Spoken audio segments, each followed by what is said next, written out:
This is the area of land that's at the centre of the dispute, the public reserve on the waterfront at the entrance. Almost 2 years ago, the Entrance Ratepayers Association started asking questions about the lease of the land to a carnival operator over the Christmas period.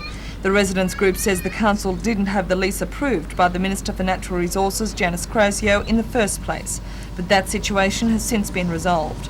The council argues that although the approval wasn't gained initially, the intent was there. This is just some of the correspondence that the Ratepayers Association here in the entrance has entered into with the Wyong Shire Council and a number of state government departments. It's been quite confusing for the ratepayers. They say they've received conflicting information, and when this is added to what they say is the Wyong Shire Council's refusal to give them any more information, it's made them quite irate. And they say the council should remember just who's paying their wages. It was by way of a resolution of council, in fact, ultimately, that as a consequence of that mountain of paper there, that we no longer enter into correspondence with her. And coincidentally, the Ombudsman has said the same thing in his final paragraph. The matter ended up in the hands of the Ombudsman, who says that it was out of his power to pass judgment on the dispute, and if the Ratepayers Association wished, it could take the council to court, which would have been financially futile for both parties. Councillor Sheridan says the lease agreement with the carnival operators has been beneficial to the whole community. As council developed and was more attractive, we put it out to tender just 3 years ago, and now we get $54,750 a year.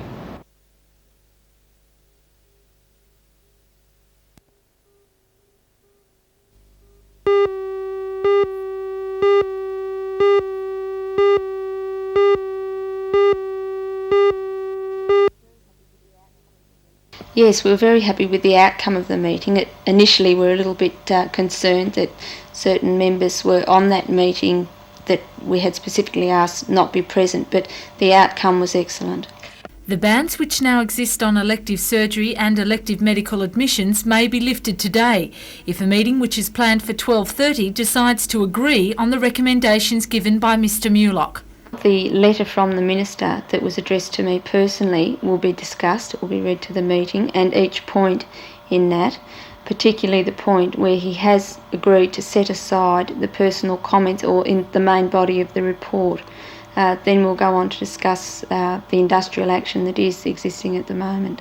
Throughout this year, the Nurses Association has carried out industrial action to no avail. But according to Viv Allenson, this time they want results. Well, the next action will be certainly more serious than the present action, and to date there has been some difficulty gaining cooperation from medical staff, and I think the next action may be looking at strike action.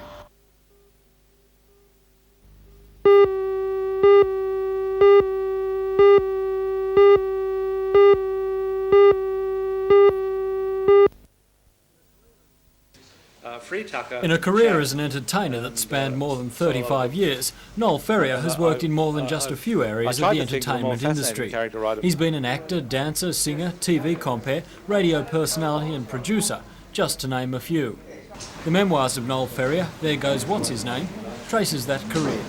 I tried to think of a more fascinating character to write a book about, but I couldn't. So I thought, in the end, I'll write a book about me and all the people I've worked with over the years, ranging through from Graham Kennedy through to all sorts of extraordinary people, Leslie Caron, Louis Jourdan. A lot of funny stories about them, mainly funny stories about me, and a lot of warts and all type stories. I don't pull any punches about it, and I think it's a very funny book, and I laugh at it still.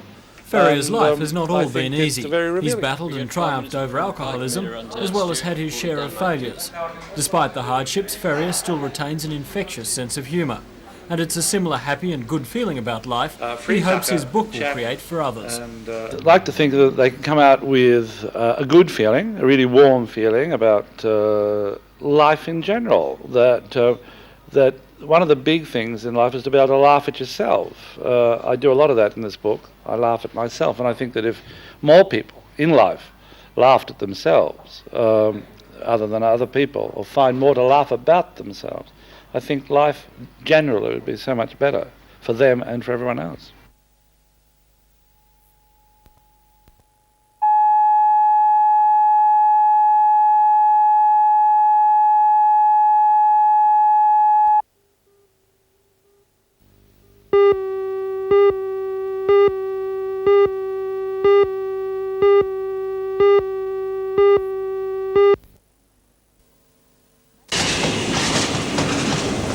long and historic association with steam locomotives has led to the proposal to host the Steam Train Festival on the 19th and 20th of April next year.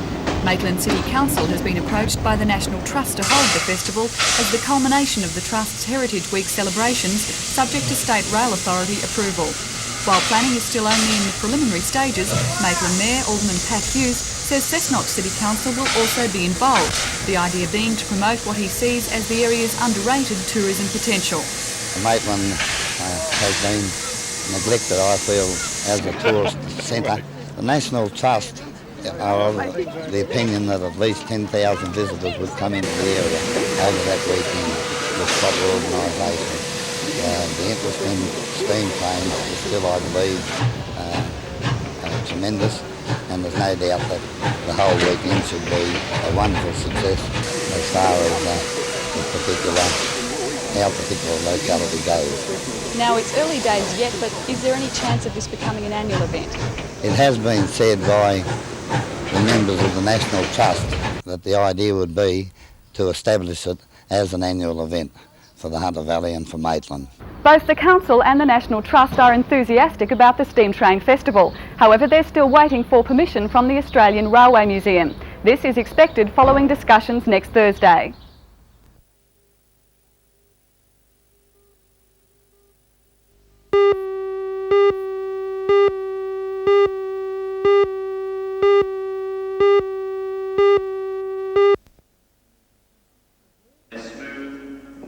The word Advent means coming, and in the Christian faith, the season of Advent points to the coming of Christ.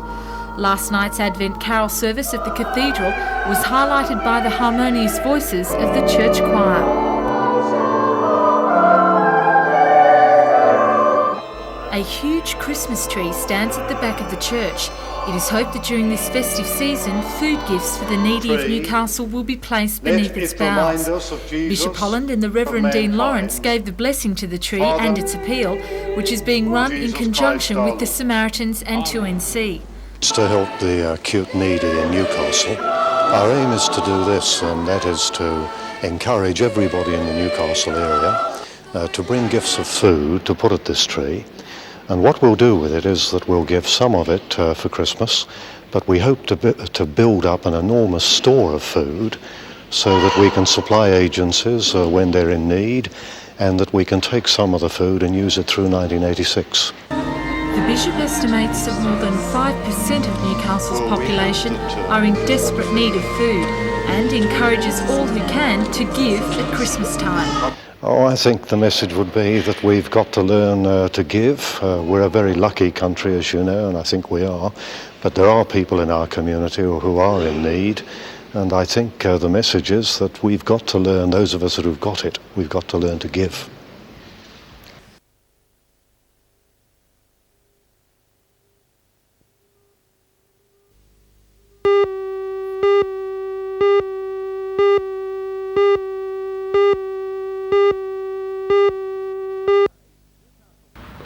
Today, Newcastle Trades Hall Secretary and New South Wales Task Force member Peter Barrack said various reports point to Newcastle as being well ahead of South Australia in efforts to win the $2.6 billion job. I can only say that the New South Wales Government has set up a task force. It has produced a number of reports, including a report done by BHP on the sites all around Australia, and quite clearly on commercial and economic factors. New South Wales, and in particular Newcastle, comes out far in front of all other sites in Australia.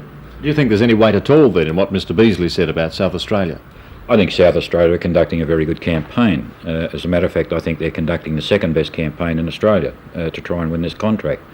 And I would think that if there is two left in the final contenders, it will be South Australia and New South Wales.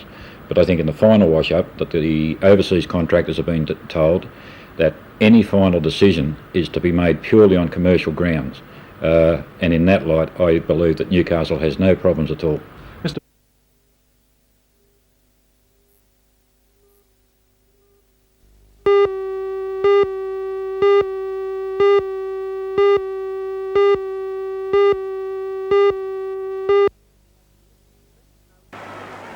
King needs no introduction to rugby league fans as he played 13 test matches, 9 against Great Britain, between 1966 and 70. Compared at St George in the main with local boy Eddie Lumsden, another international, to form one of the really great wing combinations of all time. Both played big parts in Saints' 11-year dominance. King was a finisher, who generally in club football combined with champion centre Reg Gasnier. Evans flicks a reverse pass to Gasnier and the champion centre is almost there. A quick play the ball to Evans and on to Proven, who stretches his giant frame to its limit, but he's held out by inches. Goal to Ryan, but once more South's defenders refuse to budge. Waltz to Rasmussen, cutting out Smith with a long pass, he sends King in to score. He has had coaching success with both Western Division in the Amco Cup of 74 and more recently with Country Seconds, and is a former South Sydney coach and will coach Waratah Mayfield locally in 1986. But St George have a handy 6 points advantage.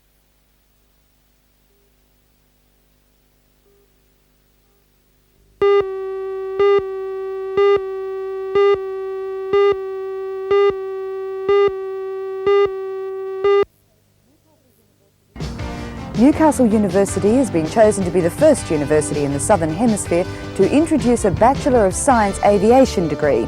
The full story on NBN News tonight at 6. Join Ray Deneen and Anna Manzoni for all the news tonight at 6.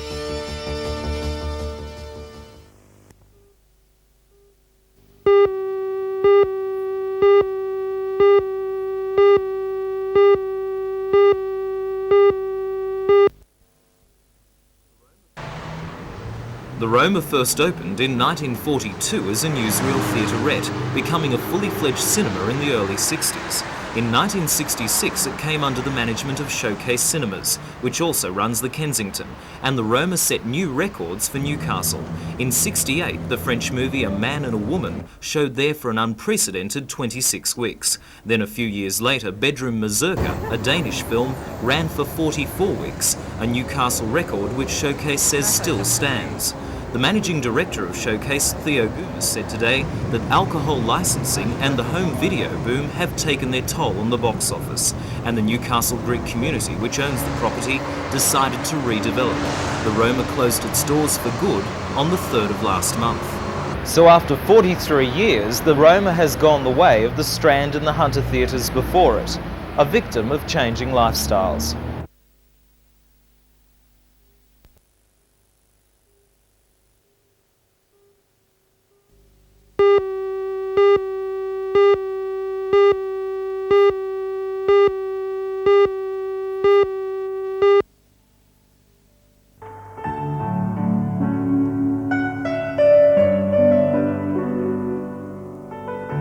Michelle Adams has been studying ballet for the past 11 years.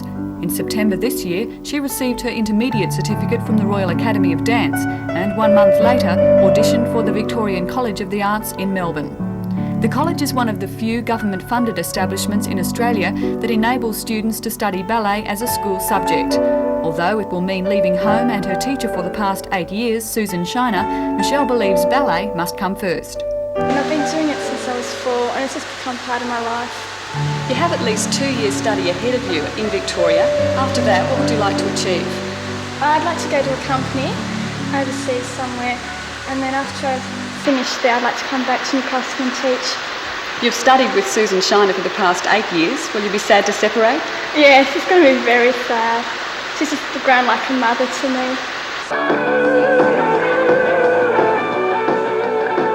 Apart from her classical training, Michelle is also a highly accomplished jazz ballet dancer, conducting classes with the younger students. Michelle hopes to further her involvement with jazz after taking up her position in Victoria next February.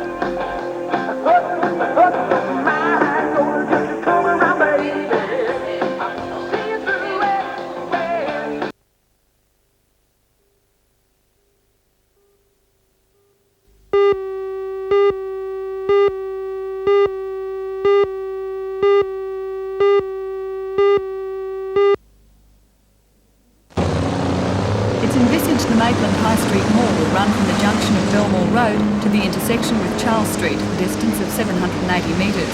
The concept is to take the street back to its 19th century heyday, giving the old buildings a facelift and removing those aspects which aren't in keeping with a historic theme. Maitland City Council wants construction of the mall to start in the bicentennial year, but for that to occur, a number of problems must be overcome. The Department of Main Roads has indicated it will not approve the closure of High Street without a feasible road system around the mall. The council has applied for various funding, including a grant under the Steel Industries Assistance Program to build the mall, but the cost of roadworks is expected to be met by council. Initially, the department is indicating that that cost should be a cost borne by the council, and certainly in terms of internal roadworks within the CBD, roadworks to date have been met by the council. What we need to discuss with the department is the staging of the roads necessary to accommodate the mall in order that the costing of those roadworks are within the scope of council's financial abilities. Roadworks in Maitland are already causing a big headache. Do you think further development will make this worse? It's a matter of timing, and certainly the problems we're encountering at the moment are largely through DMR bypass construction.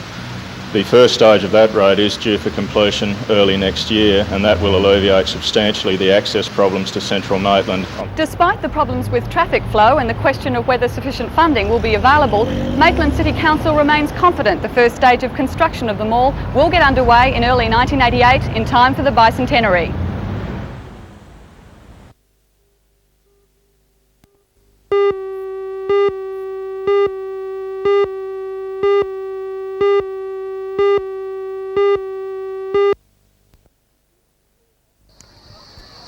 At the Lambton Pool it was all action, with both the Northern District's diving and swimming titles held side by side. The most keenly contested event in the deep pool was the Women's Open section, finally taken out by former Australian champion Deanne Delaney of the Hunter Club. Deanne is on the comeback trail. She defeated Jane Horsley of Central Newcastle, who as you can see is also an excellent diver.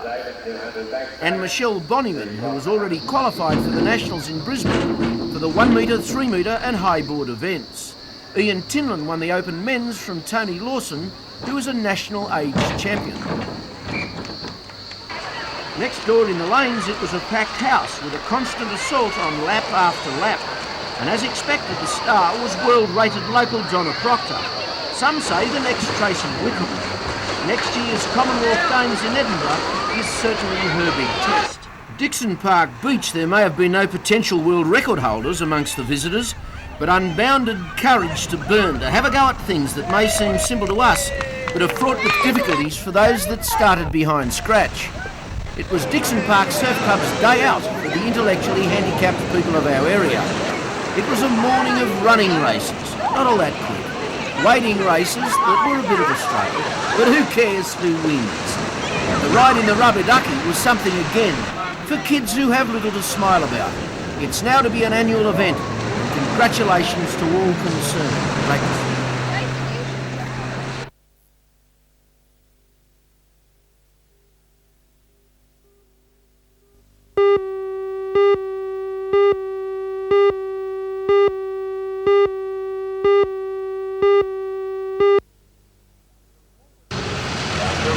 Control vehicles are those without a bonnet jumping out, where the driver sits up at the very front, like this Honda van. The driver of it came to grief when his vehicle and a truck belonging to the waterboard came into collision at the intersection of City and Glebe Roads.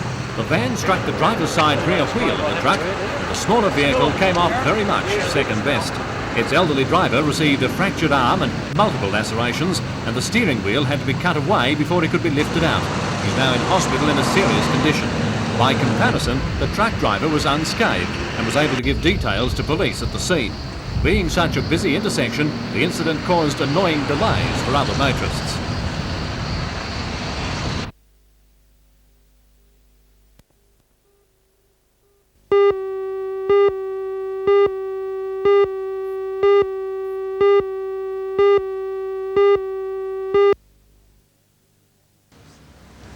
The idea is to establish 3 more major branches like this one at Charlestown in areas such as Belmont, Glendale, Cardiff and Toronto, and 2 smaller outlets at Morisset and Swansea.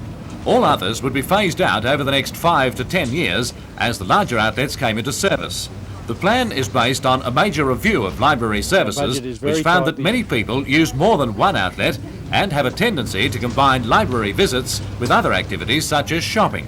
The council, therefore, would tend to establish its new libraries in major shopping centres, and while reducing the number of branches, would increase the range of services available to customers at all the new ones.